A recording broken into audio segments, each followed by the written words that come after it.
out every so often, and then I have the ones that I just roll out.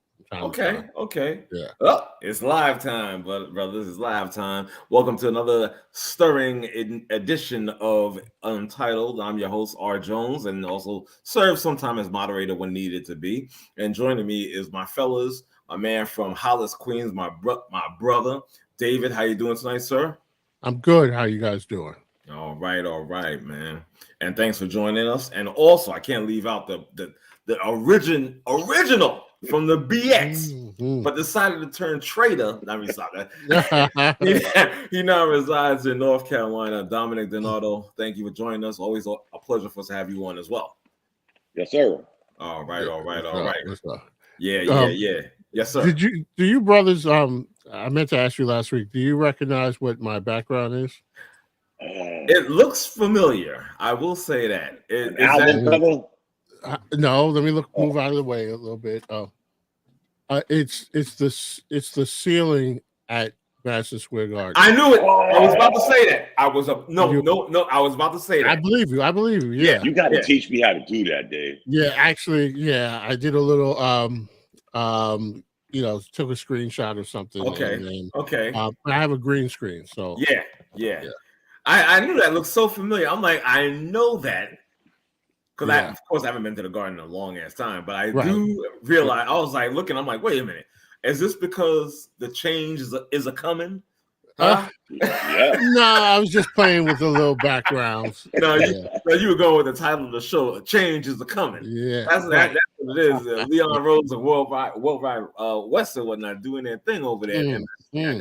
I got to give credit where credit's due, but we'll get to that a little bit later. Yeah, you know what I'm saying. First thing on the docket, let's get, unfortunately, the football deal. I know, but it is what it is. It's the playoffs. NFL Wildcard weekend coming up.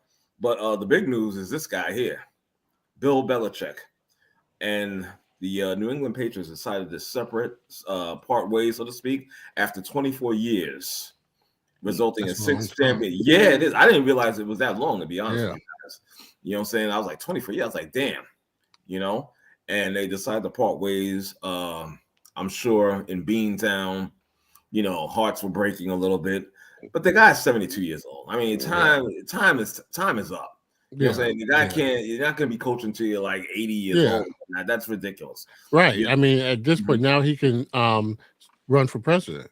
Yeah. He stands a good point. And he stands a great chance of actually winning, believe it or not. You know what I'm saying? Long as he can stand up, I mean. Yeah. No fun. I'm sorry. He's got a pulse. Yeah. You know what I mean? For sure. So my thing is like, honestly, good for him. Mm-hmm.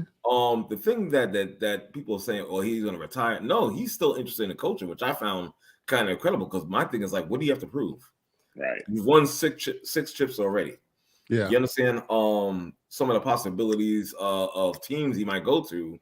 One that really intrigued me, and I was like, well, I could see him doing it maybe 4 or 5 years, turning that, actually getting that organization to that level where they belong, is San Diego, the Chargers. I heard that one today. Yeah. I really believe that. I think that's the one he should take. Not the Commanders. Definitely I heard that one. Yeah, I heard. Not the Panthers either. No, he ain't even thinking about that. Exactly. You know what I'm saying? One place that I also found intriguing, but I definitely don't want him to go there, is Oakland, or should I say Las Vegas? Yeah. I like this guy Pierce, and I like him as a coach. He kind of reminds me of a little bit of a Dan Campbell in that mode, a little bit. Because he gets his players out there and they play hard for him.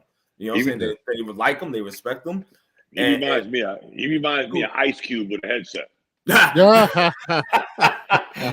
Okay, I feel you on that. The funny thing is he didn't play for them. No, but that's where he's from. Yeah, he's from that area. Yeah, where they used to be from, I guess. Right. Right. Exactly. He's one of them. Right. Yeah. And I like that about him. I think he's a good fit, and I think he deserves the right to come back and have start a season off. And he fits that role, man. Exactly. I'll be honest. Seriously. Exactly, he deserves that. There's absolutely no question. My thing is, like I said, back to Belichick though. I really think he should take that LA Chargers job if he truly does want to continue to coach, because you already have an established quarterback there. That's one. Yeah. In Justin Herbert. And I believe that some of the mistakes we've seen with Anthony Lynn, with the coach that just got fired not too long ago, I think him being on the sidelines is definitely an upgrade. And you will see the change. You'll see the change on the team. You know what I'm saying? So you know what I heard today, guys? What's that? Like Dave said, maybe you should just go home and run for president. Has the NFL passed him by though? He's like, I forgot the record, but he's well under 500 since Brady went to Tampa. Yeah, for sure. Yeah. Now, does that take away his brain, his NFL brain? Probably not, but I don't think so. Come on, guys. Y'all got me back into football. Football is fast now. It ain't all this ground and pound, great ass defense. No, you got to put up some points. Exactly. Yeah. Oh yeah. Exactly. And he wasn't doing that minus Tom Brady. Right. Right. No, sir. Well, like you said, you brought up the question: has the game passed them by and whatnot?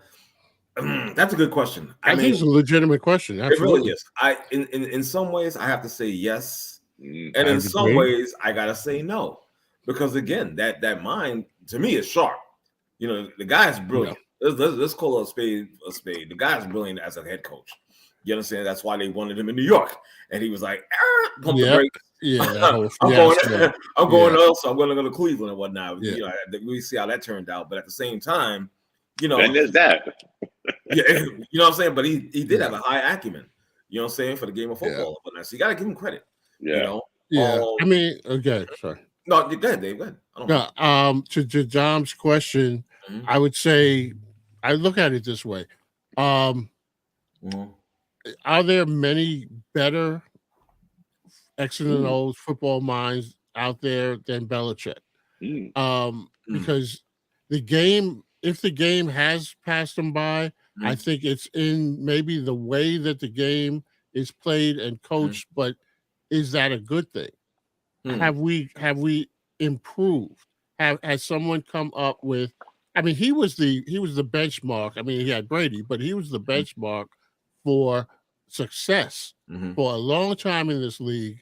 And I don't see anyone that has established themselves as having now something that is the equivalent of Belichick, but a new style that has evolved beyond what Belichick has done. So the game might have passed them by just because of the way that it's managed, but I don't know that it's necessarily passed them by as far as replaced with something better. Right. I think if you look at the teams that are left in the playoff. Remember, it was only a minute ago. All these hotshot young coaches looking like they were doing Under Armour commercials with tight shirts and How many of them are still successful? Right. We got in the playoffs right now. We got the Steelers. We know who their coach is. The Ravens. We know who their coach is. The Browns. Even the guy on Buffalo, your team. He's been in the game for a minute. Right. So this young, hot, running gun, flexing on the sideline. Right. That's where I would give Belichick maybe not. Right. But these young whippersnappers, I don't know. But you know what? They're only playing the cards they were dealt to, guys. Even if they get fired. This is the NFL. Like I said, it's like the NBA with equipment. Let's just score as many points as we can, and exactly. Let the chips fall where they may. The word defense has fallen by the wayside. That's where I came up with that saying. It really is. Made a defense rest. Exactly. Yeah. Exactly. It's a shame. I'm like, they just totally just trashing, that side of the game and whatnot. You know what I'm saying? That's what makes it exciting. Well, maybe somebody will bring it back after watching the college game. I certainly hope so because that Michigan defense was. Yeah. Oh, I missed that game. Sorry. Not to bring that up, guys, but wasn't that like something out of the 70s and 80s? Great defense, grounded pound. Of course. I think they had like 200 yards rushing in the first 2 minutes of the game. Yeah. They just beat them up on the ground and on defense. Game over. Yeah. Say what you say. Maybe it should have been a different team. Maybe Georgia versus Michigan would have been a little. That would have been. But you can't take away with what they did. Right. Again, you play who's in front of you. Exactly. And yes, I gave up on that game, guys, and like I think. It was that game was, and not to take away from the topic, but that game was initially they were off to the races, and it seemed like Washington couldn't do anything with their running game, with the Michigan's running game. But then it was still close, and it was still within striking distance. I mean, at one point, Harbaugh left the door open for them with that going forward on fourth down, and they didn't get it. But then the second half, it's like they went back in to the drawing board, and they took the quarterback out of the game. I mean, he just what's his name? Penix. He was not comfortable all game long. Okay. And I think they only sacked him once, but he was on his back a lot, and getting pushed around and a lot of scrambling and having to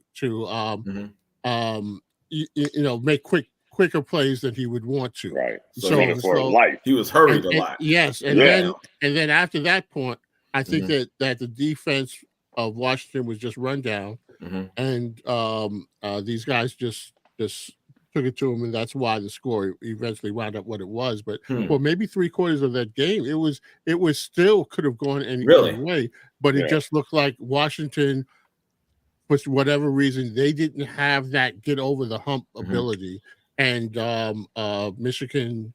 I think Michigan never lost confidence that they were going to win that game. I think they believed they were going to win it from the start. Okay. Okay. I don't know. We have a problem with, I think, Dom. Let me see if I can. Give me a second. I'm trying to reach this guy. Dom, are you there? Yeah. Yeah, Dom is there. He's there? You heard him? Yeah. I'm looking at him. Yeah, I'm looking at him as well. Yeah, and he answered me. Oh, he did? Yeah. I can't hear him. That's weird. You can hear me, but you can't hear him? I can't. Okay, well, I hear him. So, okay. Right, I was going to say, I'll be the the in between, so to speak. I was like, Dave, ask him if he wants me to go out and come back. No, you're good. No, he's got you now. Oh, you can hear me? Yeah, I can see. I can hear you right now. Exactly. Yeah. I got you. You know what? I want to go back because when you talk about defense or whatnot, and we talk about how they're trying to just like take it out the NFL game, the NBA game, even with baseball, the same thing. Yeah. You understand? They're bringing the fences and come on, all that stuff. Yeah. The most exciting game to me, and it spans all sports, especially baseball, is those close games. It's nail biting down to the last minute, down to the last inning, whatever the case may be. I love those games. I used to love watching Doc Gooden going against whatever top team there was in the National League at the time. 2-1. 2-1. Hey, there you go. Yeah. Exactly. Yeah. Those games were exciting. It made a huge impact on me. You understand where defense is important. Yeah. This is the reason I do that on this day thing. Right. Because I always want to go back and remind people. And what you said are about defense and all these other sports. Right. I ain't saying this because I'm a baseball guy. Right. But in baseball, you really can't do that because there's still a pitcher pitching that ball. So it's not like he's throwing it underhand and the guy. No, you're right. Right. I agree. What I don't like, how they tried to alter the game. There you go. Right. There you go. Exactly. But it's still that guy. That guy is pitching. Dave is still trying to hit. Now, if you got a pitcher that don't strike out nobody and your team's making 100 errors a year, okay, now we can look at poor defense. But that's the only sport, guys, that I could see that we watch, major sports, major American sports, I should say, where defense, not playing defense is really hard to describe in Major League Baseball. It is. Yeah. No, basketball, we see it in basketball. It's almost appalling. Yeah, for Matter real. of fact, today, was the day the Knicks broke the record of holding somebody under 100 points. Right. And it ended tomorrow. Tomorrow will be the day it ended. I forgot the team that actually stops that streak. And that streak was in place since like 1950 something. Wow. And now you look at that, guys. I tell y'all every morning sometimes with the scores. Yeah. You got teams scoring 145 points and losing. And losing. Yeah. Really? Exactly. In regulation. Exactly. Yeah. Not to get off subject, guys, but just think of this while you're watching the NBA this shit. Go look at the box scores every night. Yeah. If you find less than 2 or 3 teams that didn't score at least 130, 135 points, hit me up. Hit me up. Doug Moe will be proud. Doug Moe, Don Nelson, Howard Hayden, Dan Antoni. Exactly. Those guys will be proud. Absolutely. These guys, exactly. These guys are out here playing 2K. Yeah, literally. It's a video game. Exactly. Even the Knicks, coached by Tom Thibodeau, Mr. Yeah. They're running plays. They're running teams off the court. It's hard for me to watch my Knicks because it's like, oh, shit, I can go to bed at halftime. They're blowing these. Exactly. The Knicks. Exactly. The Knicks. Go when figure. Was they Tom ever Thibodeau. for offense? Not ever. Not ever. You know what I'm saying? Yeah. Let's do some moving on. Still staying in the lane of the NFL. We're going to talk about Pete Carroll. Here's another guy that's going to be going. I think Pete Carroll was like in Seattle for like 14, 15 years. I will never forget that blunder.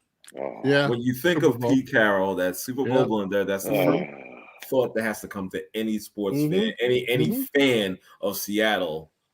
Yeah, that comes to their mind. That's his legacy. That's his legacy, and it really shouldn't be because that's not really fair. Yeah, right. No, you know what I'm saying. But again, we're all humans and whatnot, and we go by what we know and we see, and that was like a huge. Oh man, what a blow! What an impact that play call was. I'll never forget that. I'm like, oh, they got it in the bag. They got it in the bag. Wait, what? Yeah. You know, I still to this day love him because of the way he interacted with his play. He was still that, high five, give you a hug, grab your helmet. Right. He always reminded me. I couldn't believe how old he was. Yeah, and he's still running up and down. He's got a youthful type of exactly, Dave. Yes, exactly, very youthful. Yeah. And again, has he? I mean, come on, guys. All of us here are getting a little older. For sure, they're older than us. For sure. Yeah. And here he is going up and down the sidelines with such. He never lost that though, guys. Even some coaches would have folded after what you said, Ark. We all saw it. Right. Yep. Millions of people saw it. For sure. You know what? He came back the next year, kept Seattle competitive. I mean, damn, he made Geno Smith, Joe Namath. Yeah. And that's the one thing I'll say about him. He just like you said, Dom, he'll keep the team competitive and whatnot. We sometimes during the maybe before the season starts, you look at Seattle, you look at the roster, you know what I'm saying? You're like, I don't really think it's gonna be a great year. I mean, they'd be all right, but you're not really thinking they're gonna be like an impact maker. You understand? And they go out there and they do these things, and you're like, wow, I didn't see this coming. Yeah. You know what I'm saying? And I think that's an attribute to Pete Carroll and his preparation and his staff. You know what I'm saying? Other than R, you're only one on this line right now that got a nickel and a dime in the playoffs. I was kind of looking forward to Pete Carroll.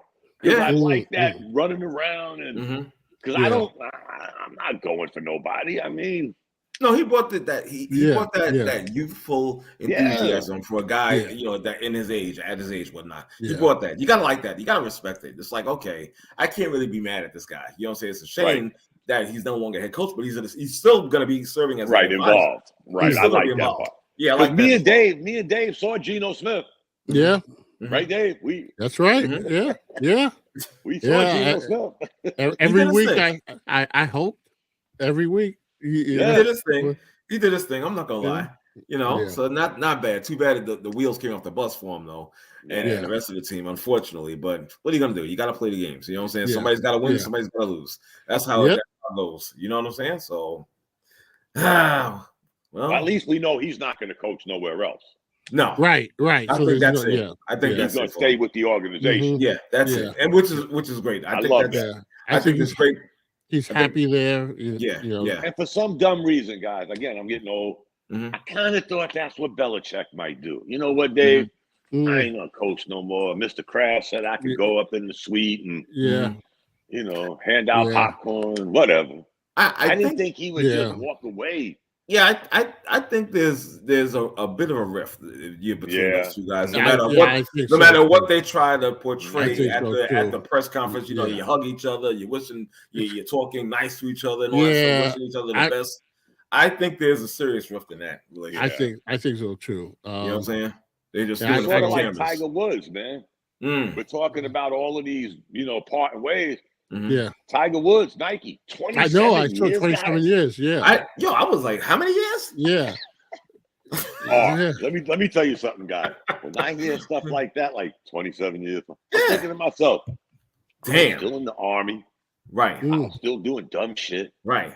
27 years ago, guys. Come on, man. We was in our 30s. Mm-hmm. I was 31 years old. Yeah. Exactly. 27 years. How much money? I tried to read it and I had to stop. How much money he made in them 27 years? Yeah. I feel like I'm gonna get sick. But if you're gonna tell me, I'm probably gonna get sick. I actually stopped reading it. Oh, I didn't want to know. Yeah. Because I know it probably it had to borderline near $1 billion. Oh, for easily. Oh, sure. Remember, he was the first $1 billion athlete. Mm-hmm. Right. Remember, I don't care what color you say. Yeah. We know Tiger's got like 100 colors, 100 whatever. Yeah. But I'm just talking about human beings playing sports. What is the name he made for himself? Something with Asian on the end of it. I don't remember. But it's just Malaysian. But you know what? Funny thing, guys, we got a guy down the street, not now because it's getting colder, that has we call them gut trucks. He does smoked turkey with the food truck. Okay. Guess what his company is called? Blazing Asian. All right. His father was black. His mother was Asian. I guess his father was stationed in Korea. Right. Yeah. Blazing Asian. The best smoked turkey. Really? Ooh. But Tiger Woods, man, I'm telling you guys, I might read it. He had to gross over $1 billion. You're a better man than me, sir. Because I'm not reading that. Yeah, I saw it. I didn't read it, but so he's still on the tour though. So who's he now? I don't know. Married? And then his son, you know, he's doing a lot with his son. Right. Mm-hmm. He did say in the interview, there's a new chapter. Okay. And he just left it at that. He didn't say nothing else. There's a new chapter. And believe it or not, guys, I never liked Tiger Woods too. Very recently. Yeah. When I started thinking, you know, man, this guy's he's making other people rich. Yeah. Nobody was making money like that in golf. No, nobody. It's true. Nobody. No. Not until he came along. Exactly. You know not until he came along, man. He broke the money barrier instead of the sound barrier. Oh, shit. Right. Well, he made golf cool for a lot of people. Yeah. You know, I mean, golf is you know, guys. I mean, I think I would like to learn how to play. You know, it's cool for our age, but I mean, for the younger age, you know, it was something about it. I mean, he was marketable, more so than you know a lot of the other golf, you know, golfers back in the day. They were Arnold Palmer golfed, and he made iced tea and lemonade. You know, but you remember that? Remember that movie? He kind of reminded me of that movie with Adam Sandler. Happy Gilmore. Yeah. Kind of in a way, he kind of reminded me of that. You know what I'm saying? Because again, I mean, he was like a rock star, right? Yeah, you know, and that we hadn't seen in golf before. Because everybody thinks of golf, be quiet, you know, and everybody, you know. Now you got this guy, you know. I'll tell you what, Dave. I'd say I've been retired almost about 10 years, so it was before that I actually started playing. I mean, I still suck, but what I started doing, if you're ever interested, Dave, I had a friend of mine that I grew up with, Martin. He lives in California, avid golfer, plays on the real courses. Okay. He was telling me, Dom, you just can't go out in the beginning of the year and get a golf cart and you know, you're not that good. You got to practice. You got to go to the driving range. Yeah. For sure. Do me a favor, Dom. When you go to the driving range, bring your iPad. Set your iPad up so it can see you swinging. And me and you will talk while you're teeing off.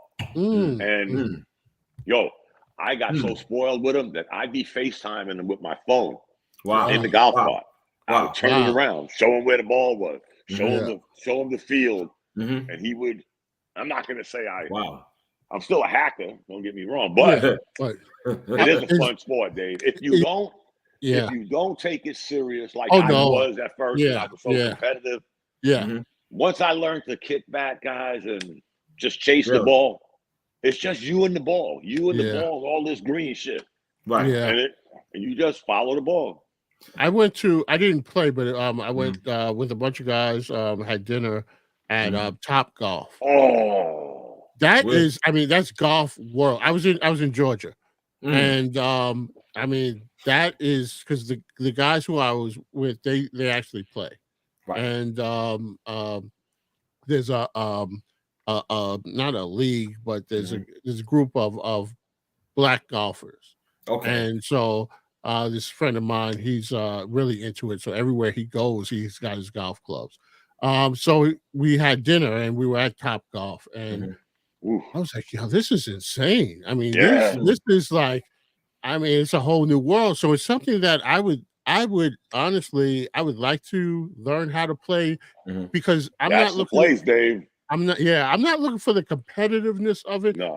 I envision that early Sunday or Saturday morning, going out there and just being outside and taking at my own pace, that kind of thing. And then you go back to the 19th hole, and you kick back to, something. Guys, the weirdest things I saw in Florida for Christmas. One, it was 82 degrees.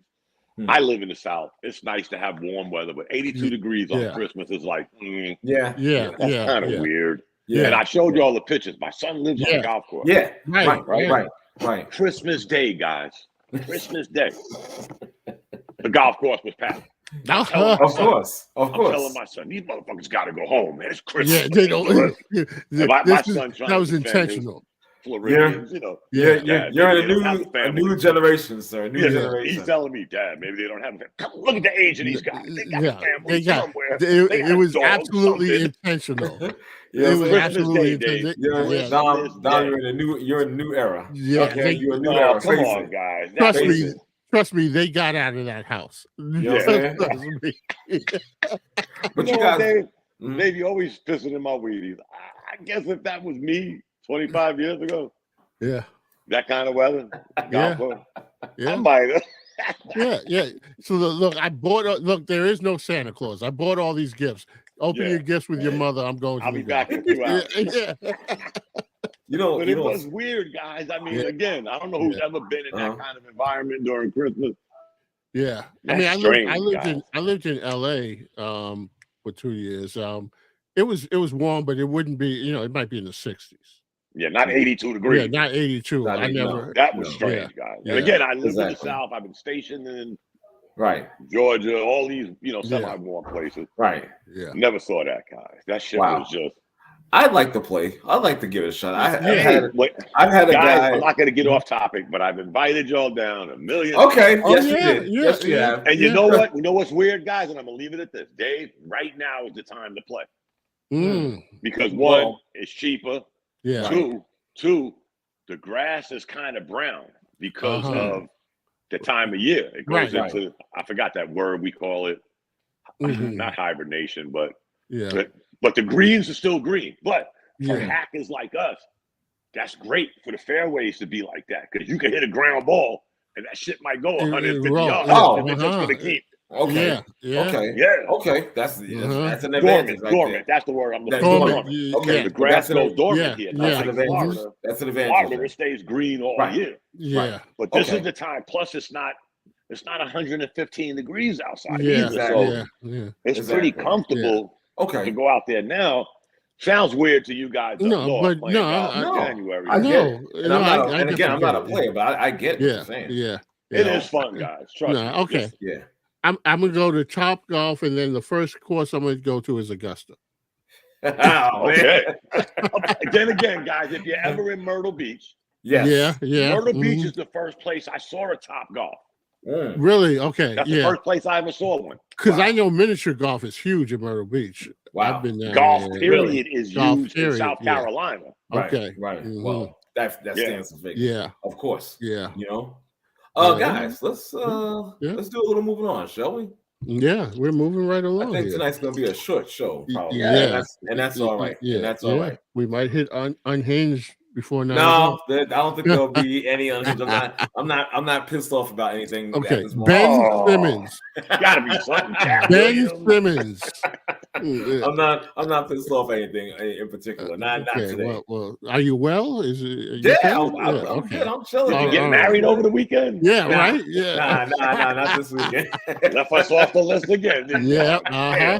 Not this weekend, brother. Yo, we got the NFL Wildcard weekend coming up. The game I want to see, honestly, is that Browns against oh man, who are they playing? That's a good ass game too. The Texans? Yes. Is it? Yeah. With that kid.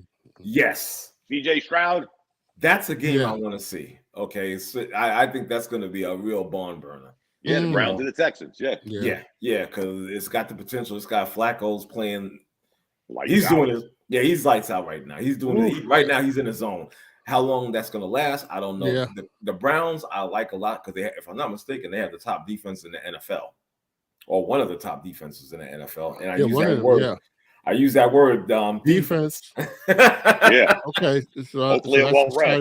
Game. You know what I'm saying?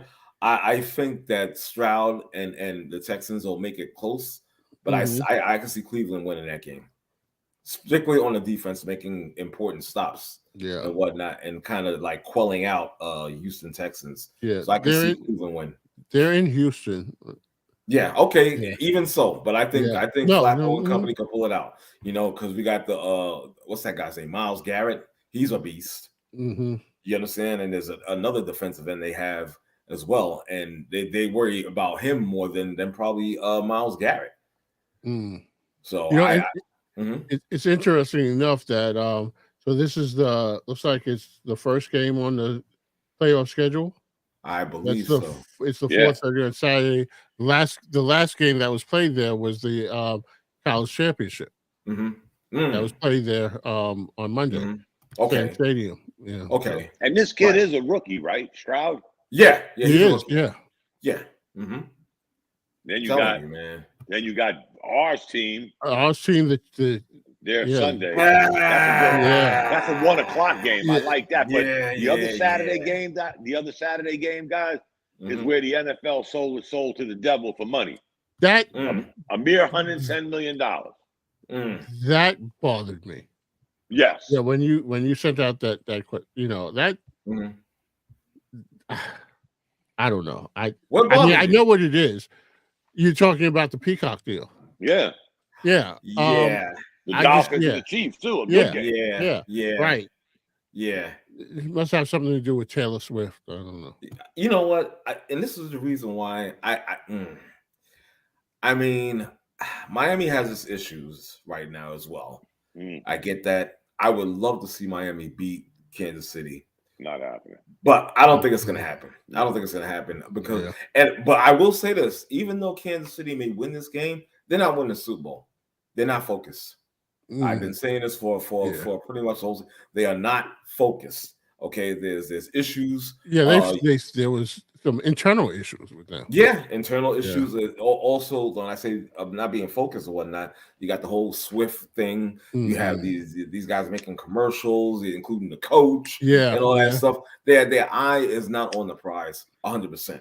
Yeah, and it hasn't been on the ball either with all the with their receivers. With their receivers, exactly, with the drops and stuff like that. There's problems and there's issues on this team. Right. But it's the NFL and teams like that, as much as we I still got them and the Bills playing to see who goes to the Super Bowl. I have less faith in the Ravens than I do in the Chiefs and the Bills. Wow. Because again, guys, this guy who won MVP 5 years in a row. Right. He hasn't showed up in the playoff. Right. But Josh Allen has. This can you know what? They're still standing, guys. What you're saying makes 100% sense. I get it. You're right. You're right. They're gonna play this. I honestly, guys, because I ain't got no nickel in this dime. I want to see the Bills win the Super Bowl. So do I. Yeah, I'm highly. Bro. Yeah. I want to see it as well. Any franchise deserves it. Yeah. Come on. Exactly. Yeah, they really do. You know, it's so funny. Remember the days. When they lost the 4 straight.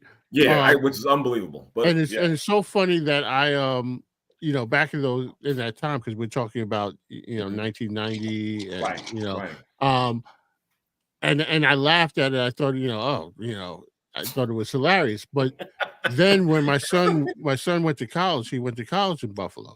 Right. And so I started going up there, and some really nice people. Mm-hmm. And it's it's a major city, but it has a small town feel. Right. And what that team means to them. Mm-hmm. And then I thought about because when he went up there, that was 2008. So we're 18 years removed or so, mm-hmm. But I started thinking about what those people must have felt, each year, and so devastating. Yeah. And so then it wasn't as funny to me anymore, and I really would like to see them get it, because that city is making a comeback. Mm-hmm. I don't know if you guys have gone up to Buffalo, but never. Buffalo. Never. When my son was there, he went to University at Buffalo, so they've got all the money, and that school has a lot of money, and you can see how the city itself was dependent on the students and that the college being there. But some areas of it reminded me of it's on the same line as like Detroit and some of those so those industrial cities where the factories were, and then they pulled out. And so there's a lot of depression. Yeah. So they have some areas that are beautiful, but then they had some areas where, you could see the people had moved away, and the buildings the houses were boarded up and so forth. But I just saw this past week that on Zillow, Buffalo is now one of the top 5 cities that people are now looking at buying. Really? Yeah. So the housing market, it was pretty inexpensive, but now I think it's jumping a little bit. Jumping up, yeah. But at one point my wife and I even had considered not living there, but buying property up there, but we just never did. But we like Buffalo, and you take a flight, you can be there in an hour. Yeah, you know what? It's funny you mentioned you had said something about Detroit, and I was out there, recently and whatnot, and it's very similar to what you just said. Yeah, very similar. Yeah, they're actually like on that same. If you look at the trajectory on the map, right. They're very close. Yeah, geographically, they're very close. Exactly, and like you said, maybe an hour 20 minutes away. By airplane for sure, definitely. Yep, they're those old cities that the grind, as we call it now. They was them grinding cities. Where it was. Tough town. Everybody was a hard-working person. Not many people had regular office jobs. They was like, the true meaning of white-collar, blue-collar work. Right. That's right. Absolutely. It's sort of like Dave sort of described it to me like when I was in Fort Drum. The closest town to us was Syracuse. And that's what Syracuse University meant to that area. Yes. Believe it or not. Absolutely. The city of Syracuse is Yeah, right. Yeah, there's not much. But you take the university out of there, it's like, Yeah. Gone with the wind. I mean, I never saw nothing. Y'all saw it on TV, guys, but in person, it looks even weirder. Going to the dome and watching the basketball game. Right. Oh, yeah. That's the weirdest thing I've ever experienced. I've seen it from the outside. I've never been in it, but I've driven past it. That's the weirdest, because they got curtains. They try to put up curtains to make it look smaller. Right. Yeah, it's you're in a football stadium. Yeah, walk into a football stadium. Yes. Yep. I agree. It just looked weird, guys. That was strange. Yeah. But those are those towns that you hope for that comeback. I mean, right. Yeah.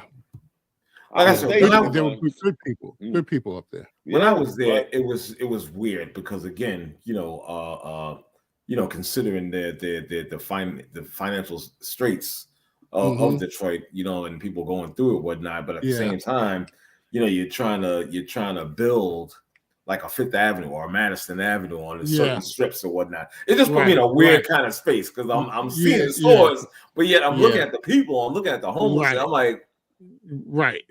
Yeah. You know? Yeah. It's sort of.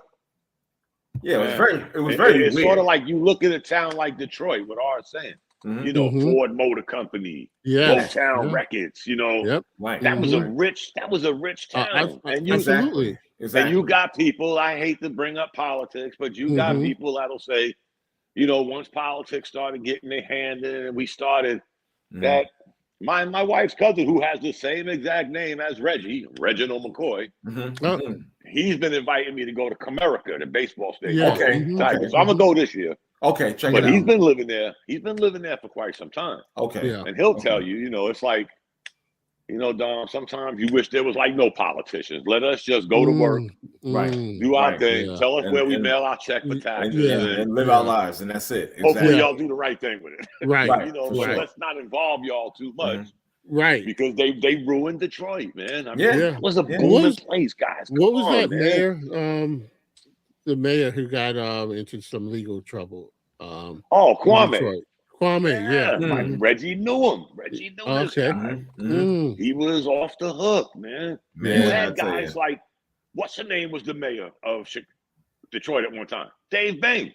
Oh, right. NBA legend, Hall of Famer, Dave Bing. That's right. Yeah. That's right. He was the mayor. Yep. Exactly. They just can't get out their own way. But that's the subject for. That's you already know the deal. Before we get unhinged, you know.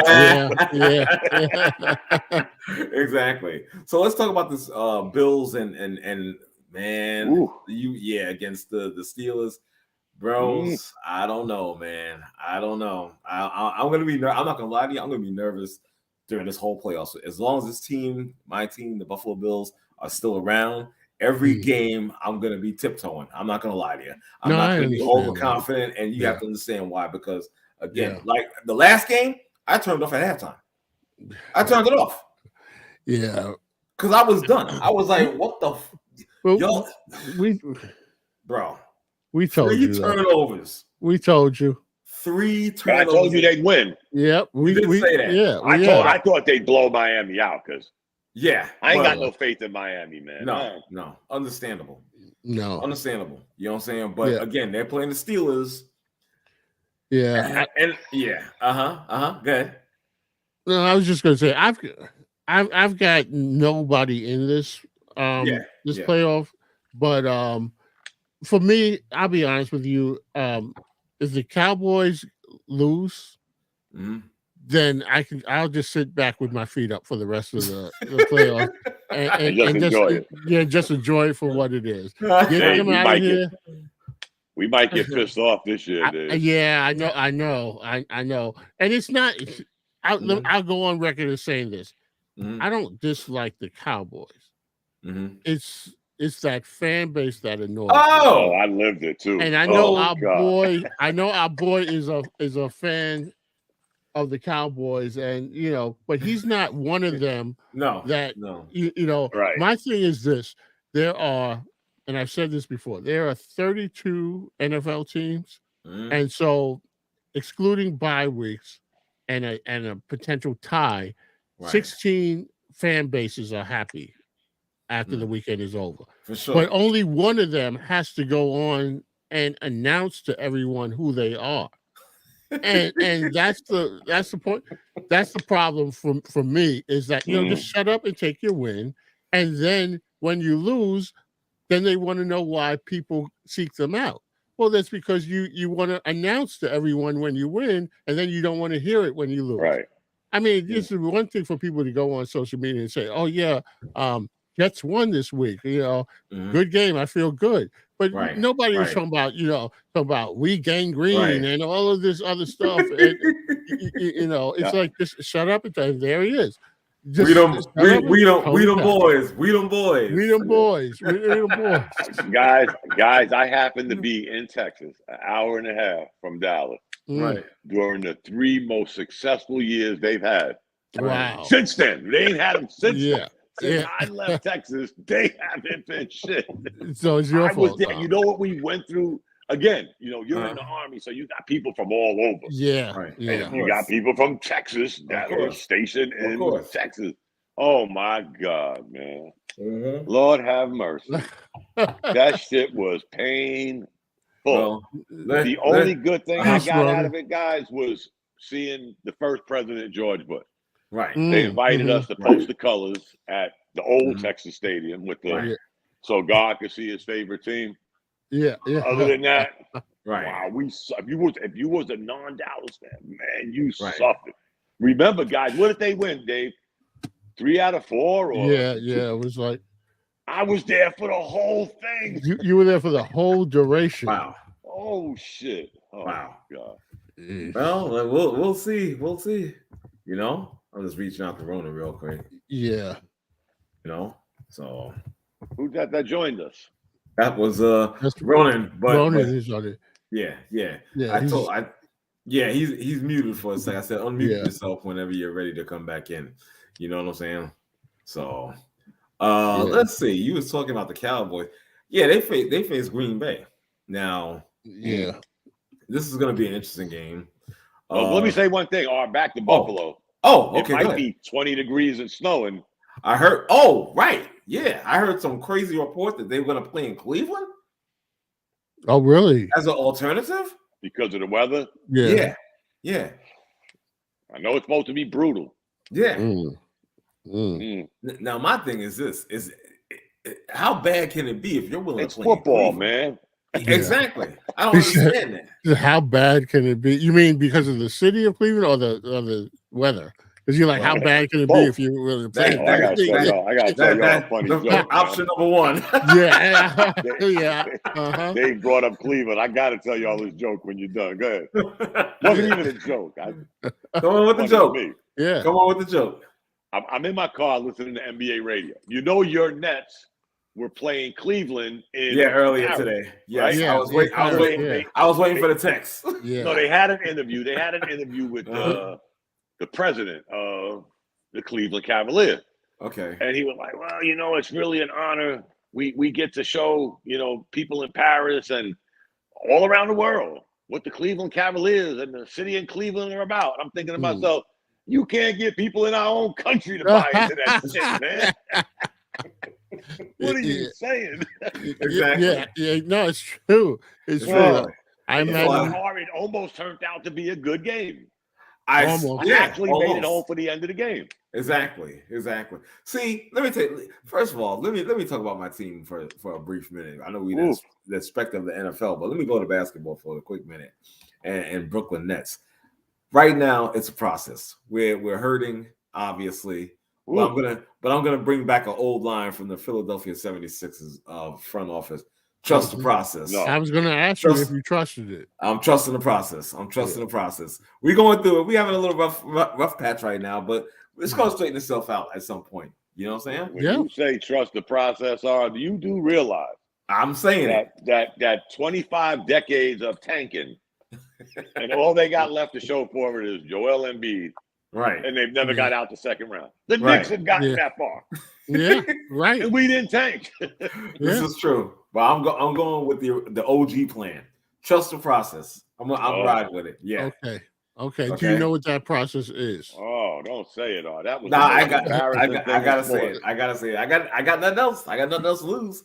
That's what I will say this on the take of football. Apparently they do. Guys, I don't know if I hate the Eagles more than I hate the Cowboys. Wow. Yeah.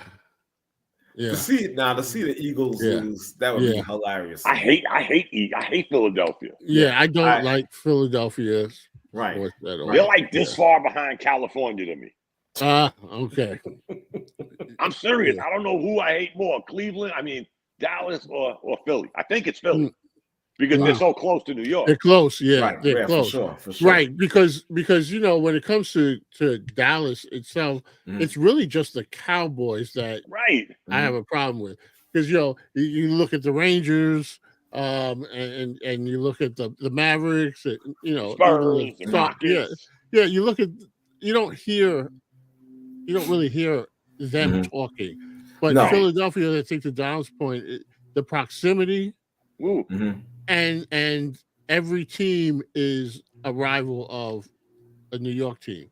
Right. So, you know, Okay. I have to say that. I hear you. Yeah. Yeah, I think they're going to be losing to Tampa Bay this weekend. You think they're going to lose to Tampa? Yep. I think so. I believe so. I don't believe in them at all. No, I don't either. No. I hate them. No. And I've been saying this for a little bit now about Philadelphia. If you look at the set last year, they were much more dominant, hands down, especially defensively. If you look at the stats and the rankings from last year to this year, big time significant difference, and it shows. If you really look at it, it shows. When even they were 9-1 and 10-1 and whatnot, they eked out some wins, but it wasn't dominant. Not this year. No. Weren't you waiting, guys, for the wheels to come off? Yeah. I mean, sir. Yeah. Well, thank you guys for getting me back into football. Right. But I'm watching the Eagles saying, yeah, they ain't going to the conference championship. No, absolutely not. No. Well, do you remember early in the season we were on one evening and we were talking about Purdy and Hurts. Yes. Yeah. And it was right after the Niners beat Dallas, when they blew them out, and then they lost, I think, the following weekend. And we were having this big discussion about who's going to bounce back. Right. And I think it was Bishop that was, more in the camp of Jalen Hurts. And well, I don't know, but those wheels definitely fell off in Philadelphia. And I just don't have any faith in them. No. And I'm not disappointed to say that either. But I hate to say this, but they get a break. They have a better record, but the Bucs won their division, so they're playing in Tampa. Exactly. Yeah. It's supposed to rain, but it won't be 10 degrees. Right. Well, Philadelphia, the receivers are man. I don't. Receivers are banged up, bro, and their pass defense is kind of suspect. Guys, we're all old enough to remember. We're old enough to remember when they were undefeated. Remember, Dave? Oh yeah. When they were undefeated, we were still like, yeah. It wasn't like they you look had like that an undefeated team. No, that's what I was about to say. It wasn't like you had a conviction, like you had that look like, okay, this is the team right here. This is the team to watch. No, it was like, okay, you're waiting for the self-destruction. So and they hadn't lost, but they weren't dominant. No, and that's again what I'm saying. You remember who beat them, right? The Jets. Didn't the Jets beat them? Yeah. Beat the brakes off them. Yeah, exactly. That's what I'm then saying. The 49ers beat the brakes off them. Yeah. Hell yeah. Then the Cowboys beat the brakes off them. Exactly. Yeah. You know what I mean? So it doesn't look good. It doesn't. You're look right, good. Art. Tampa might beat them. I think we're gonna see Tampa, defeat them. You know what I'm saying? It'll be like a one touchdown win, but they'll win. Speaking of coaches, I think they advance on. Yeah. Speaking of coaches, what a comeback that guy's made. Who? Todd Bowles. Hey. Oh yeah. Wow. One of our rejects. Wow. That's right. Yeah, you got that right. Yeah. You got that right. And you know what's funny? You talk about coaches and whatnot. I was hearing that this guy, the Philadelphia head coach, Nick Sirianni. Yeah. I'm hearing if they don't do well in this playoff, if they suffer, it could mean bye-bye Nick. Tell you what, somebody's getting a good coach when they hire Vrabel. Right. Yeah. Tennessee stepped on that one. Yeah, I think so too. They're gonna have to live with that. Yeah. Because they're gonna lose him and O. Henry. Well, you can't fire the GM or the owner. Yeah, I mean you can, but you know what I'm saying. But it's gonna be the coach to go. Yeah. I'm surprised somebody ain't hired him already. It might be New England. He's a Patriot. That's right. I did hear that. Yeah, I did hear. He's in the Patriot Ring of Honor. Yeah, that'd be a good move. That'd be a good move for them. Yeah. You know what I'm He'll saying? be there for 24 years. I'm just saying. Exactly. Now, did anybody any speculation on what's the deal with what's the name, Wink Martindale? You heard that story? Well, yeah. You know what, man, that's tough, bro, because they want to resign him. They want to keep him, but I don't know, man. Yeah. I mean, you suck it up as stuff happens, spur of the moment, tempers flaring. Yeah. I mean, you really want to get rid of this guy? I mean, yeah, because what did they say? He cursed out the coach. Yeah. Well, who do you think's more important to the Giants? That coordinator or the coach? Wow. Yeah. If you gotta wait that long to answer, I know. Right. He's like, just saying, if y'all were in court, I'd be looking at y'all like, I gotta tell you, honestly, and I felt like this for a minute. I'm no Giant fan, by the way, but I gotta be honest. I'm not a fan of Dable. I'm not. I'm just not. I'm sorry. I'm sorry, Dom. I'm sorry, but I'm not a fan. I'm not. If you gotta, ask me that question again. If you gotta choose between him and Wink, I'm taking Wink. I'm taking Wink. Yeah, they're and probably it's kind of weird because you'll say he was coach of the year, but was that really? What were they? Was he really coach of the year last year? What were they, 9-7 or something like that? Yeah, exactly. You know what I'm saying? Nobody with a better record than 9-7. I know there was. Because again, if you're such a great quarterback whisperer or whatnot, what happened?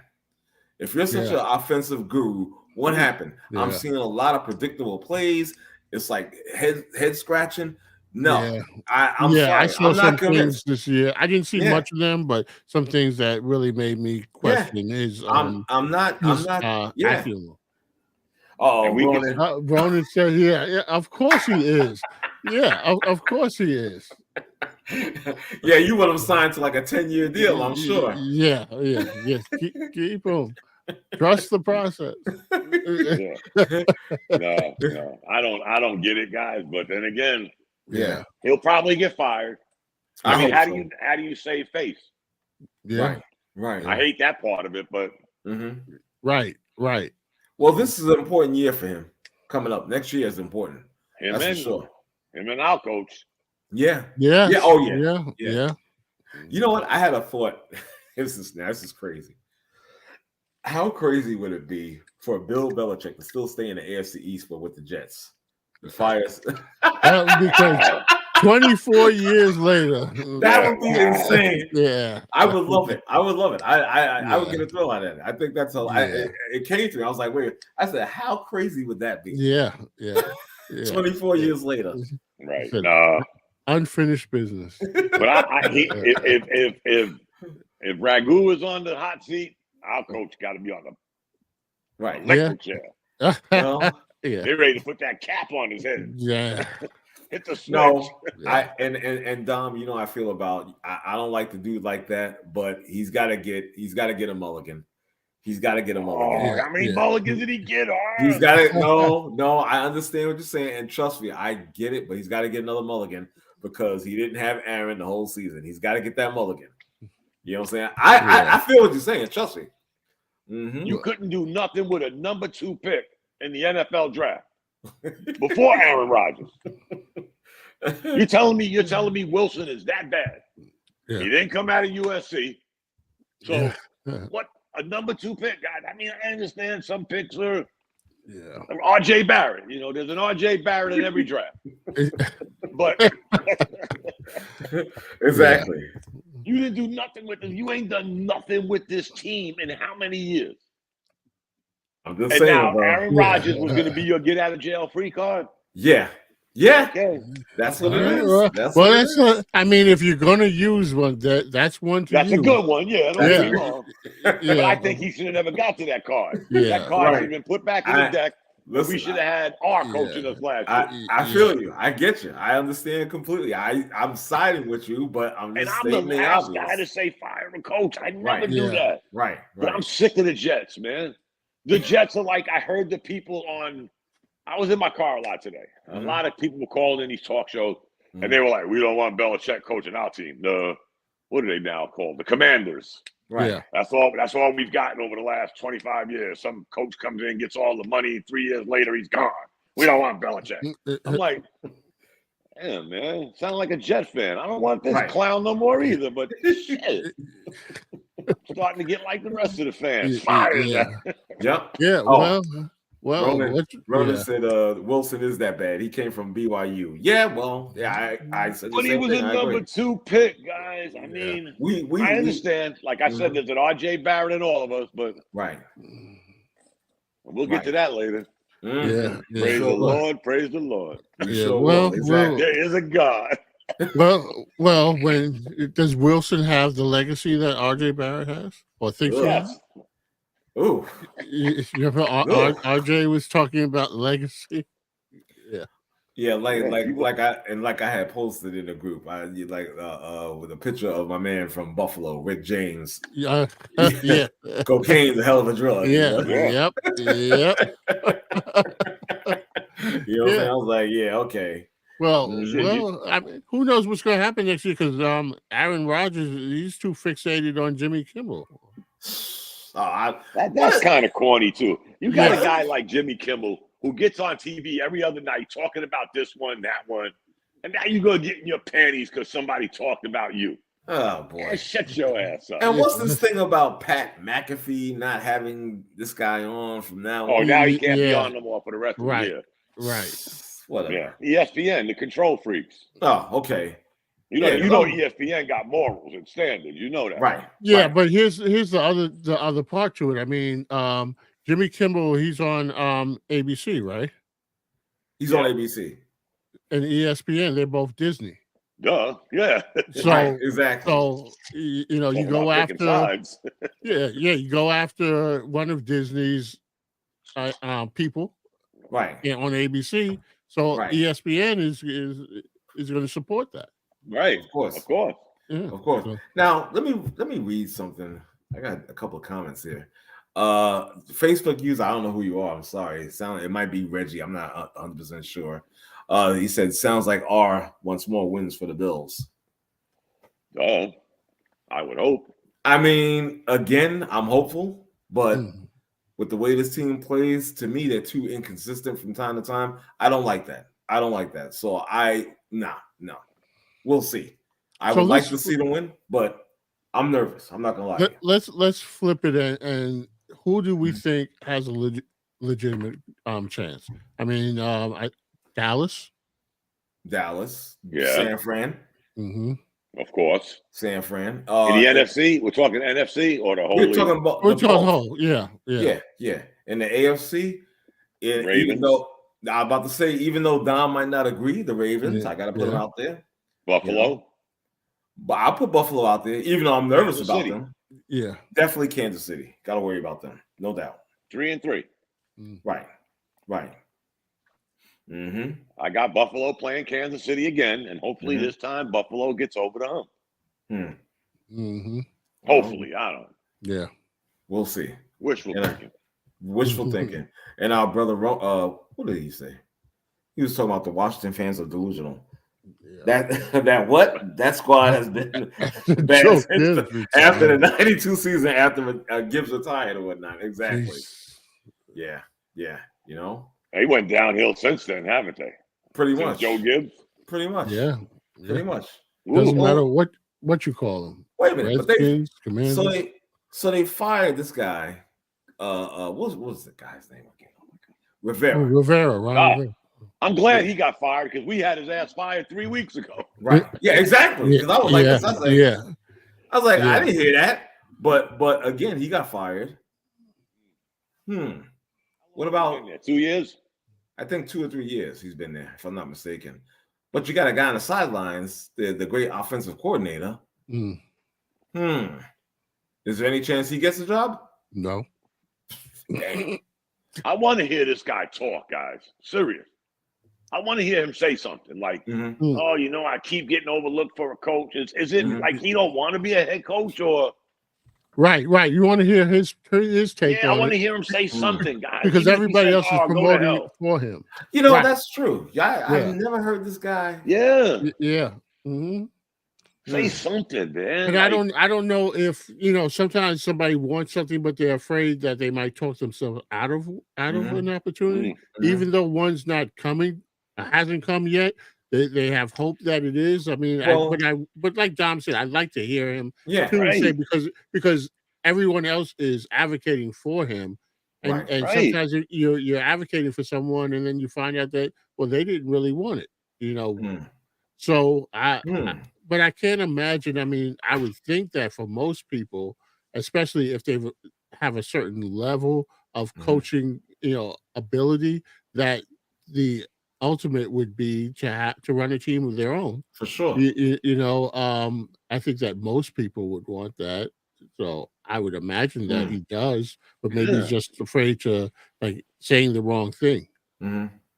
Well, you know what? We before in the past and talking about it seemed like every offseason that we would bring up this guy's name and head coaching possibility and whatnot. And I know Mac would also bring up about his past, his troubled past or whatnot, with running with the law or whatnot. Do you think that maybe they hold it against him and maybe they don't take him serious? But that would be like, yo, your owners are sniffing coke and you got players beating up women and still being on payroll, by the way. Yeah, but also I think if they were really holding it against him, I don't think that they give somebody almost like a second in command type of position and then say, well, that's your ceiling because we're going to punish you. Either they blackball you, and say we're not going to give you anything. Why put him that high, that close to the top? And then say, well, no, you can't go any further than that because it's crazy of your past. Either you approve, or you disapprove, and if you disapprove, then you don't hire him for anything. Exactly, I agree. Who's the last guy you heard ever got partially blackballed? Right. Mm-hmm. Yeah, it's one or the other.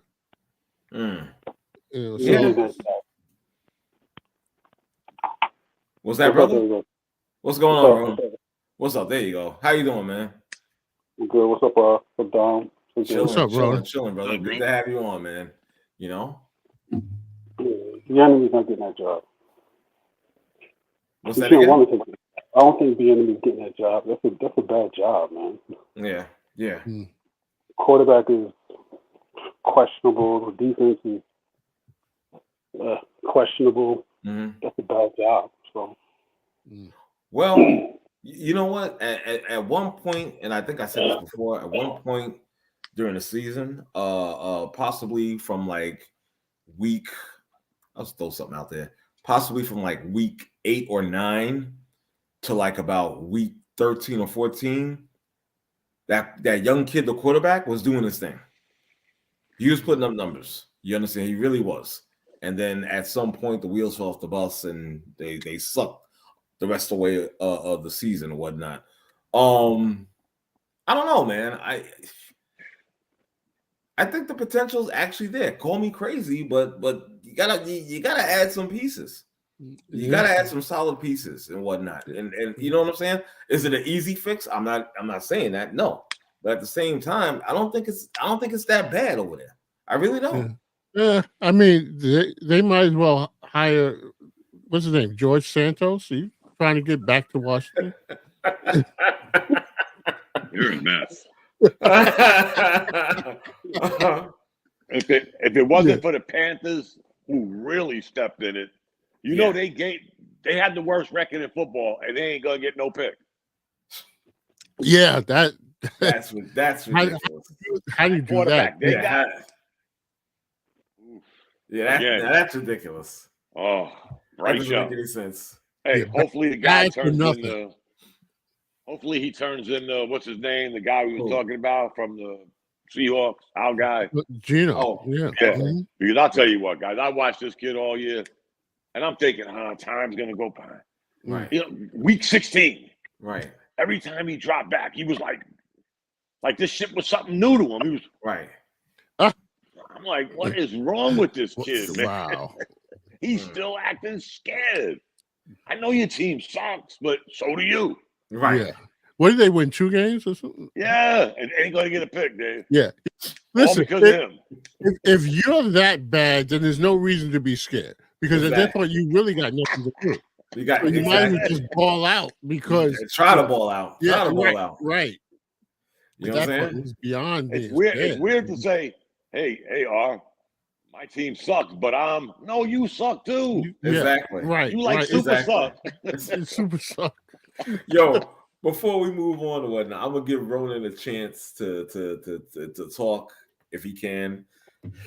some of his takes on this NFL wildcard weekend, specifically with his team, the Dallas Cowboys. So I'm gonna turn the mic over to you, brother, if you're up to the challenge, sir. On paper, they should win. The only thing I could say is Dallas this year, and I gotta give Dak credit. Like after the 49ers game when he played bad, that's probably the worst I've ever seen him play. He's played exceptional football. Mm-hmm. You know, since that game all the way through, he looks different. They changed the system, and he's not taking 7-step drops. He's dropping 3-step drops, the ball's out. 5-step drops, the ball's out. Mm-hmm. And no one's been able to stop CeeDee Lamb. It doesn't matter who it is. I mean, they got him lined up all over the place. They use increased pre-motion before they start the ball so they could, give the defense different looks. Mm-hmm. On paper, if they can control the Packers' running game, they should win. If they get ahead of the Packers and make them one-dimensional, the Packers are going to be in big trouble because in that pass rush. As far as other teams, the Eagles, down here in Gotham City, it's a state of emergency with this squad down here. I mean, it's their mind. Right. Funny, but as bad as they've been, I see them beating Tampa Bay because I don't trust Baker Mayfield. Mm-hmm. I don't. Some of the other teams, if the weather's bad in Kansas City, I expect the Dolphins to lose. Mm-hmm. I think the Rams might beat Detroit. Yeah. Playing well. Yeah, I can see that. Who else is playing? You got Cleveland against Houston as well. To me, that's going to be a great game. I think that's the best game. Yeah, there's no question about it. I like Flacco's going to do Flacco stuff. I mean, yeah, he played well since he's come back off the scrap heap, but he's also thrown the most picks in the short amount of time that he's been playing. I like D'Amico Ryans should be the coach of the year, NFL coach of the year. I can agree with that. I can see that. Yes. I can agree with that for sure. Why not? I like Houston. One last thing about the Eagles, man. I don't care about the Eagles at all, but I think they're getting screwed playing on Monday night. That's whack, man. I mean, they did that to Dallas last year, but that's cool, man. Right. Mm-hmm. So what if the Eagles win? They would have them playing on Saturday? I mean, that's ridiculous, yo. Right. Yeah. Mm-hmm. It's Definitely. all about the Benjamins. Yep. All about the Benjamins. Time slots, ratings. That's it. I wonder if this is my boy Coach McCall that's saying this stuff. He said the Panthers gambled and lost this season. Quarterback needs one wide receiver for next season. I don't know, Coach. If he had a good one in Thigpen Mm-hmm. from Minnesota. Yeah, you did. What happened to that? I'm not saying he was CeeDee Lamb, but No, but he was definitely serviceable. Okay. Mm-hmm. And remember, for years the Panthers lived and died, even with Cam. They still lived and died with that great defense. They always had a good defense. Always. Mm-hmm. Now all the wheels have come off that bus. That bus is on the side of the highway with no motor. I can't see any upside in the Panthers, guys. No. Right. Sorry. And I got to watch them every Sunday. Lord have mercy. Yeah, sorry for that, Dom. Thank God for Red Zone. There you go. And now, it's change. Yeah, that's it. I did this for you, Dom. It's change coming for the New York Knicks. Yeah. And as a Brooklyn Net fan, I say this. I'm not jealous. I'm objective. Okay, I'm not hating on the Knicks whatsoever. I love this trade. They just pulled off an OG. I think that was brilliant. Thank God you got rid of RJ Barrett. Good riddance. Never come back. Only as a visiting player to play in the Garden. That's it. This team they're on their way. They honestly, they got a legit shot. I'm not saying win the championship. Calm down. What I'm saying is to be a number 3 seed in the East. Do I dare say number 2? Not right now.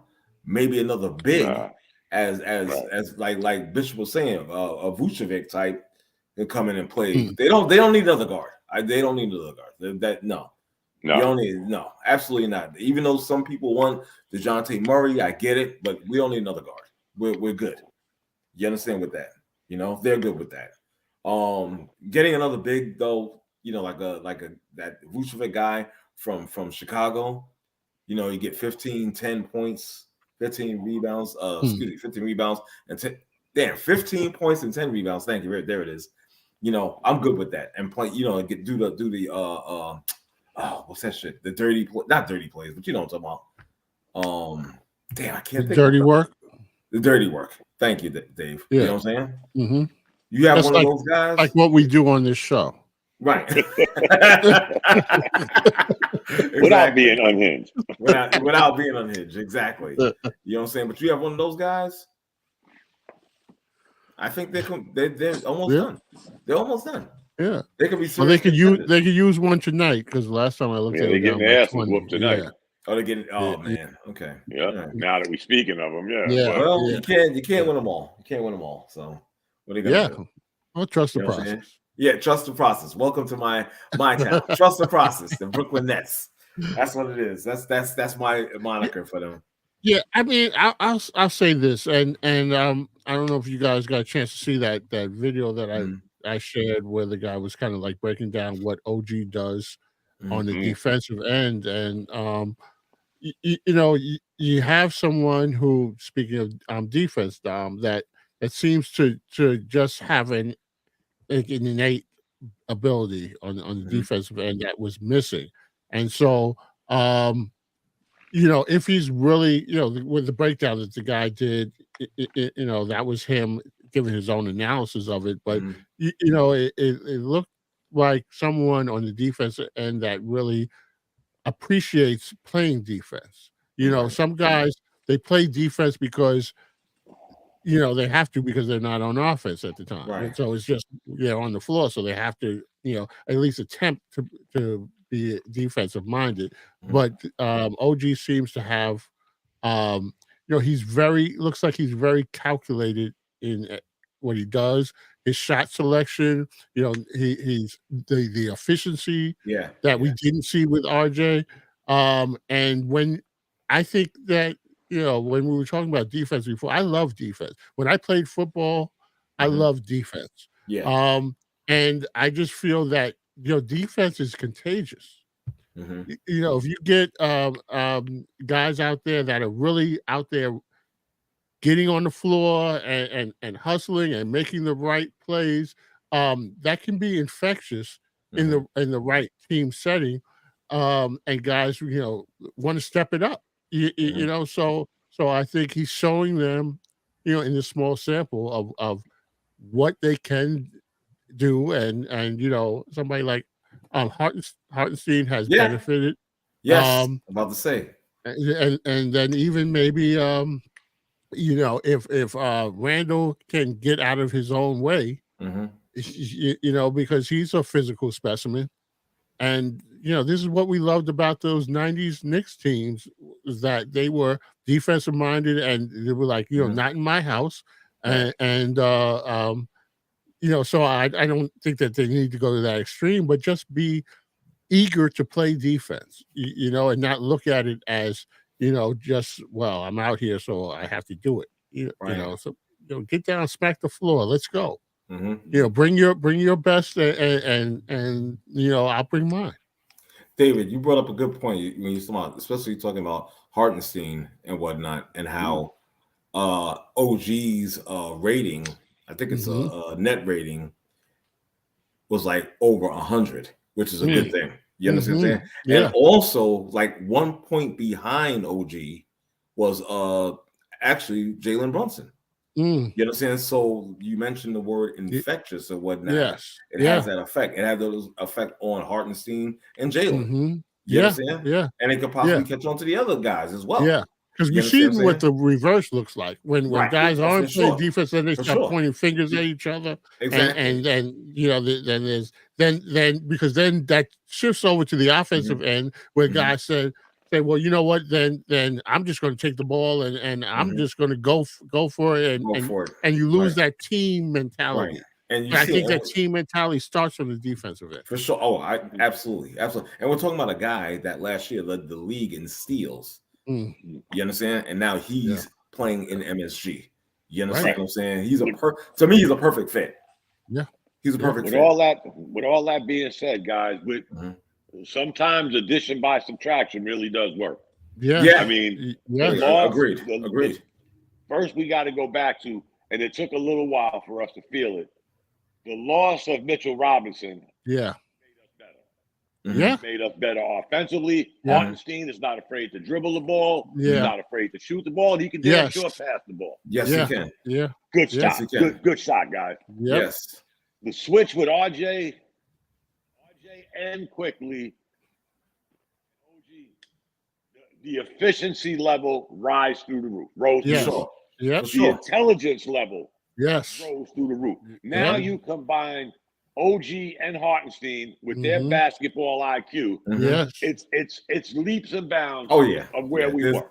There's no question. Because no question. This guy could shoot 7 times, get you 18 points. Yeah.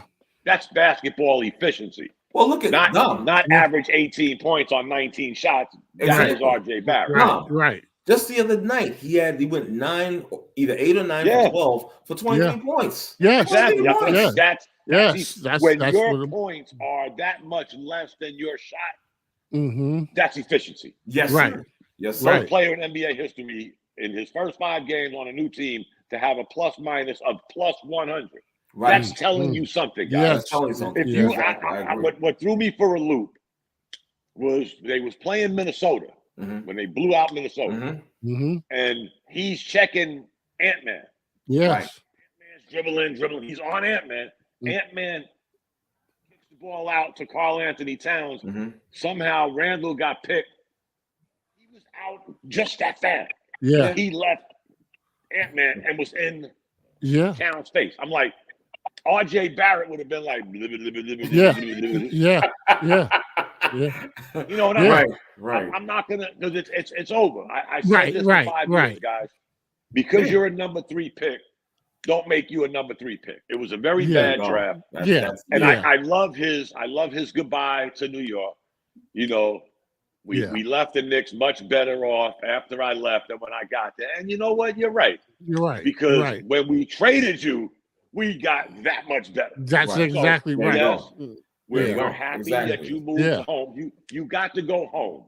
Right. Yes, exactly. For the kid, I'm not going to sit here and watch the box score, see what RJ Barrett's doing. I'm not either. I don't give 2 shits about RJ Barrett, the Toronto Raptors, Emmanuel Quickly. We know why they got rid of Quickly. Right. It's all about dollars and cents. You want to pay somebody $25 million to come off the bench. Right. Yeah. I don't think so. So maybe he'll get a shot in Toronto to start. Yeah. But I'm starting to think now, man, watching this Deuce McBride was Quickly because we had to play quickly. Was he holding back McBride's development? Yeah. I mean, I've seen games where McBride looked pretty damn good. Well, like we said earlier, we weren't short on guards. So there's a whole chart there. Exactly. But now remember, guys, there's 2 of our guards, if you want to call them guards. Yeah. DiVincenzo and Hart. Yeah. Right. Everybody got mad when we gave up Obi Toppin. Yeah. Right. You do know that both these guys are 6'4". First of all, they're 6'4". Yeah. And they're still, to this day, this minute, this hour, averaging more rebounds than that power forward we gave away. Yeah. And they both play better defense. It's true. Yes. Again, when you get your panties in a bunch, sometimes you got to drop back 20 and say, okay, let me look at this. Yeah. One, DiVincenzo's a much better shooter than Obi Toppin and Cam Reddish and RJ Barrett. So, again, this waiting for the big splash and the DeJounte Murray thing, I'm scratching my head like, this guy talked his way out of San Antonio, talked his way to Atlanta. Now what? Is it everything going on in Atlanta? Politics, basketball, baseball, everything is Trae Young's fault? Yeah. Really? Yeah.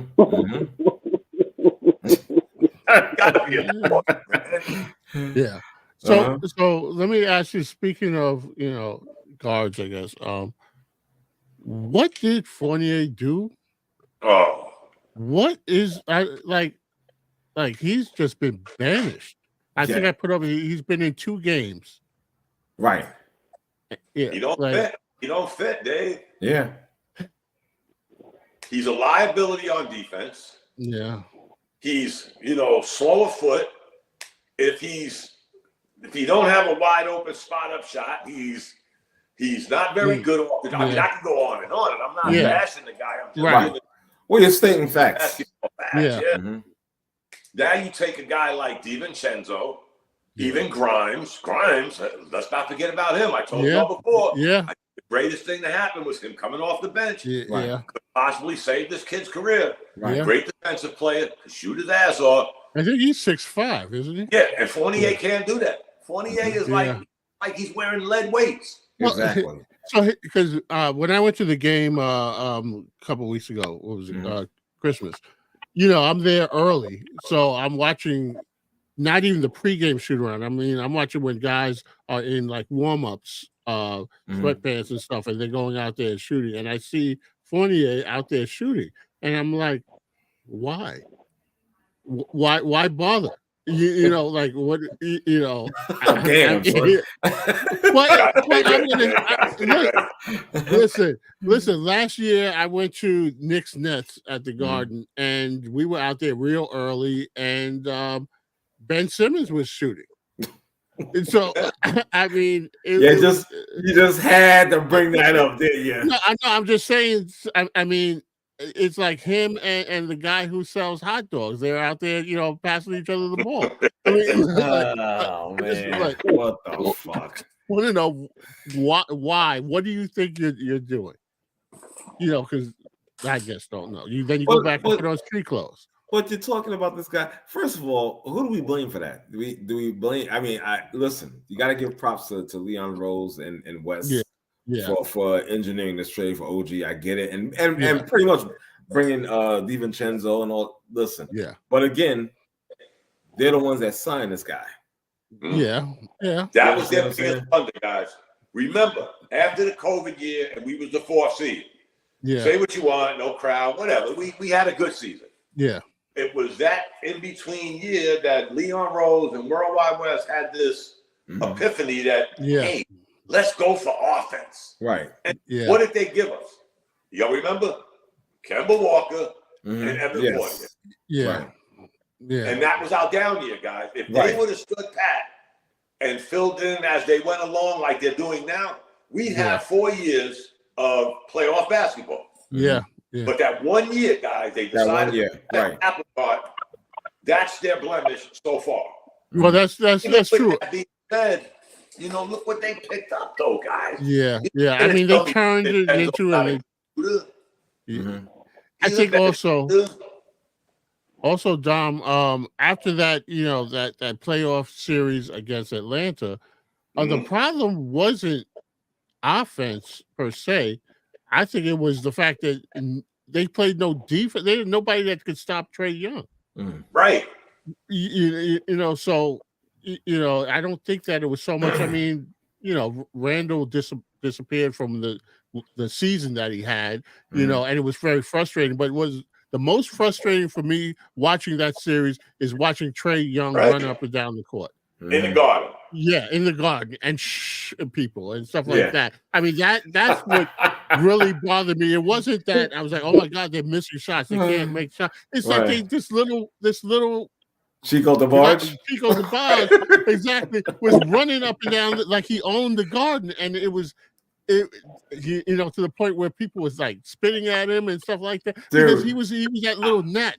I'm sorry, that was one of the funniest things I've seen since Reggie Miller, and I loved it. I was like, wow. I was like, oh my God, I've seen this before. It's deja vu.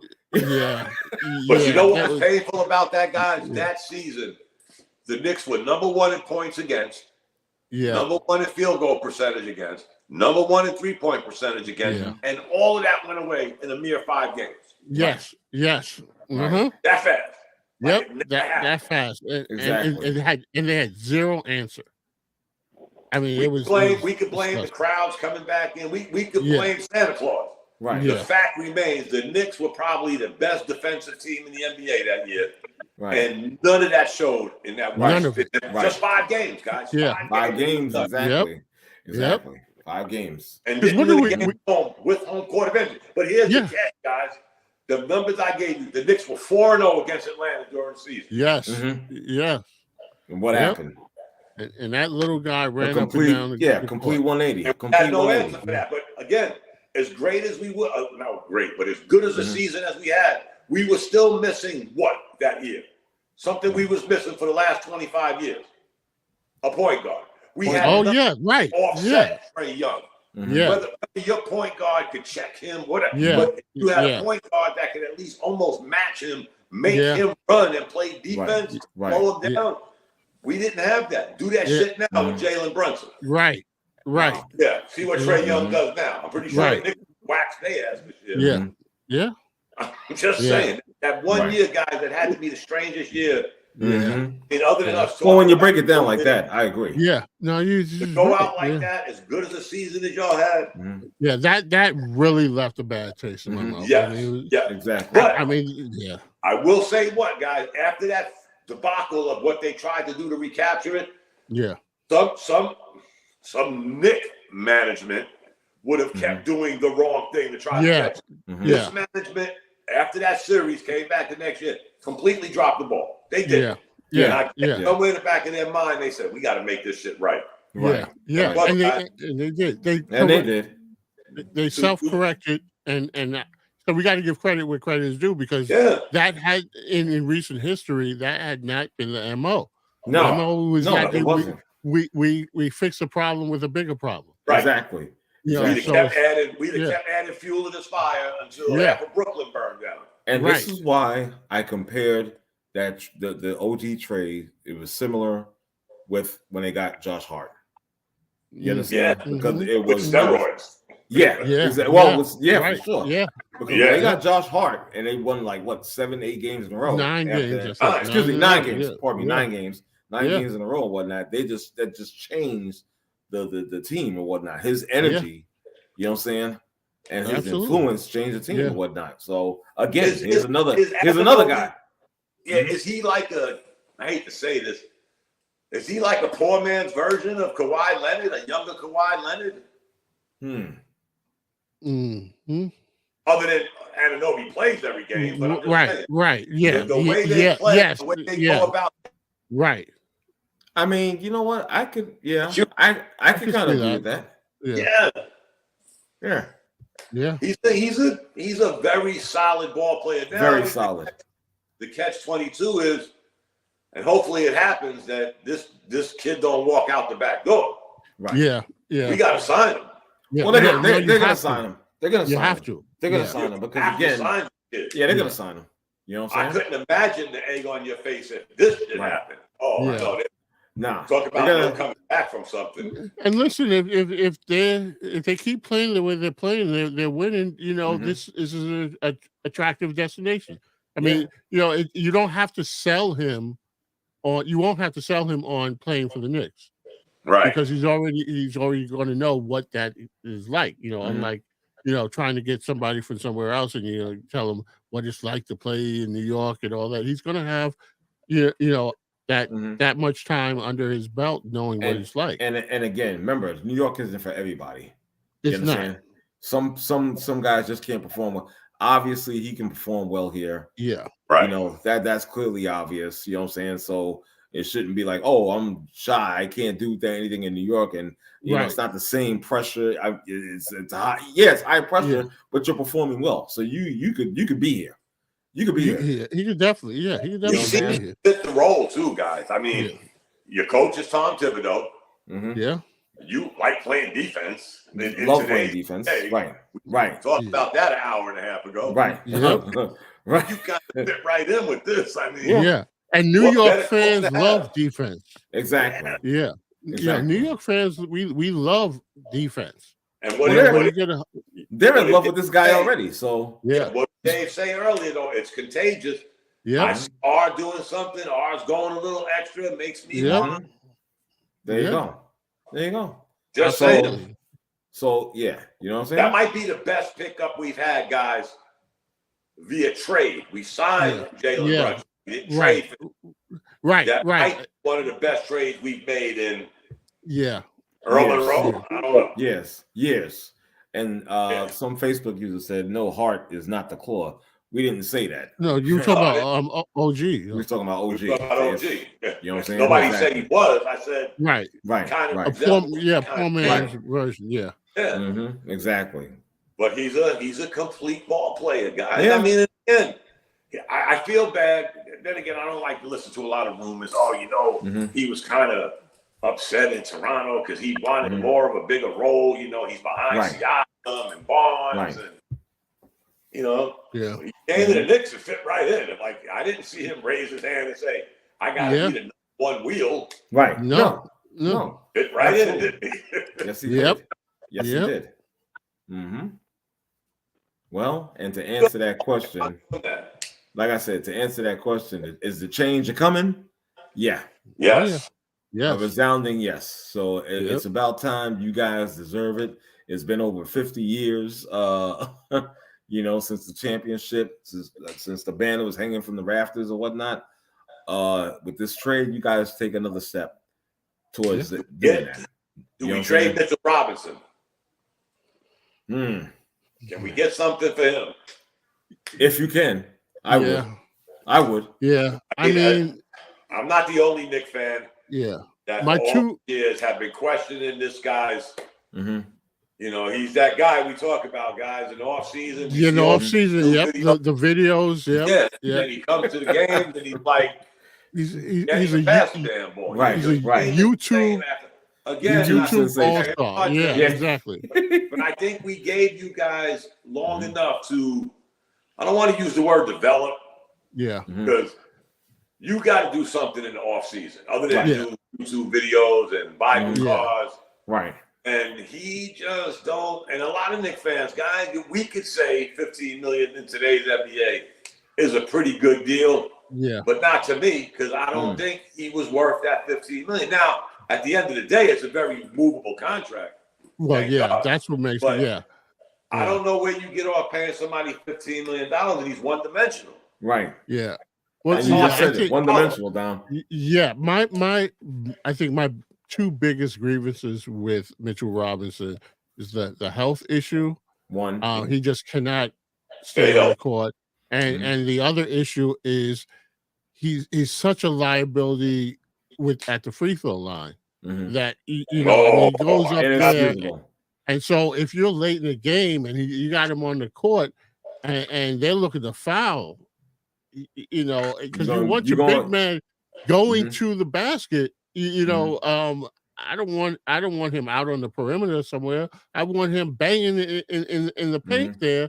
And then if you got to worry about him going to the line and costing you games, because when he goes up there, he looks like he doesn't have a clue. I mean, his shot just looks bad. But you know what? I don't understand why he's so bad at the free throw line. You're out there on YouTube draining threes or whatnot. Yeah. What's the issue? I don't get that.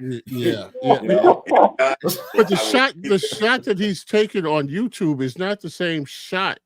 It doesn't. The mechanics look different when he's on the free throw line. It is something that looks awkward about his shot, and he doesn't look. He looks like he's tense. He doesn't look relaxed, and that's the issue ridiculous. That I have. With I hear you. I hear you. And I'll go back to the addition by subtraction, guys.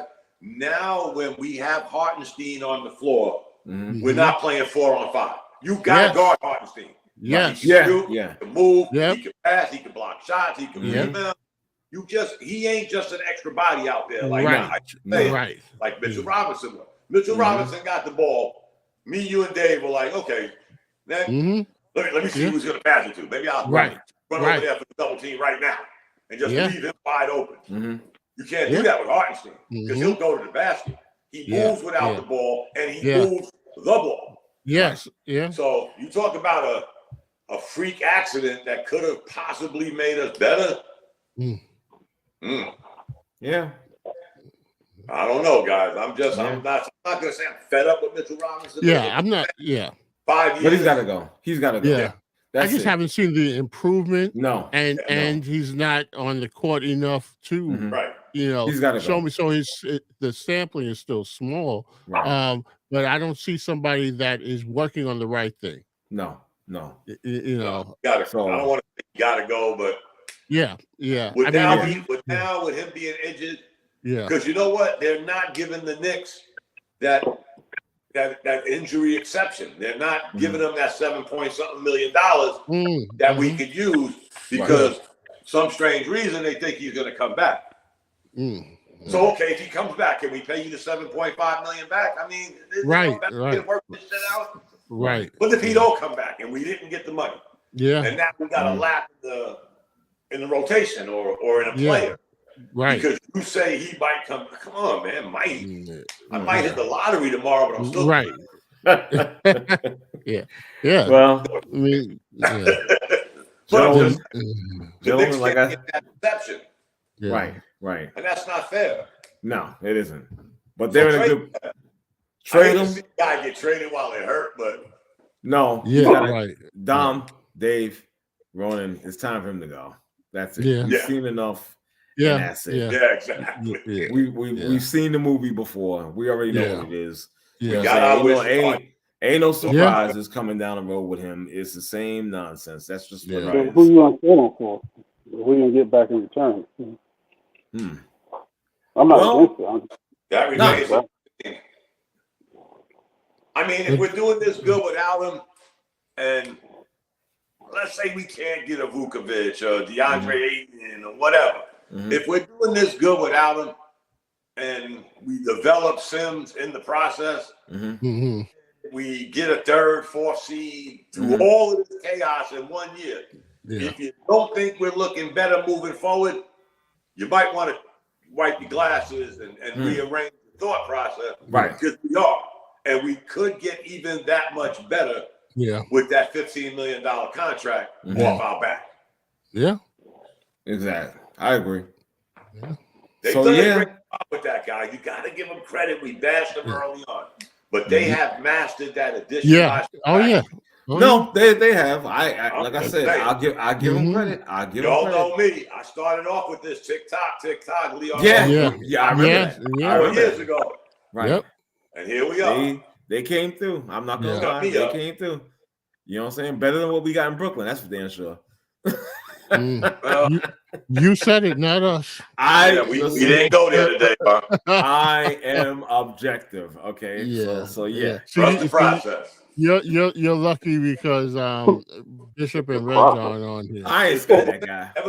I ain't scared of him. Whatever. Did Ben Simmons ever gonna play again?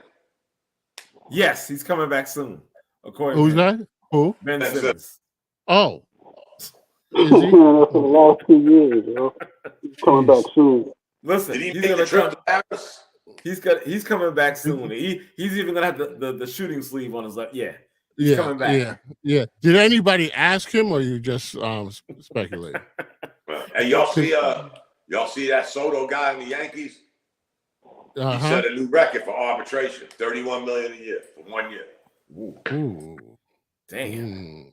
Wow. Well, kudos to he's a good ball player. Yeah. He's all that guy. Trust me, he's pretty good. Yeah. I think the Yankees, not to switch subjects, but I think the Yankees went and got the guy that I wanted them to get so long ago. Exactly. Roman. Yeah. How long ago did I want the Yankees to at least give this guy a shot? Juan Soto, Sandro. Juan Soto. He's talking about. And now they got Stroman, the pitcher. He said, "Oh, Jericho."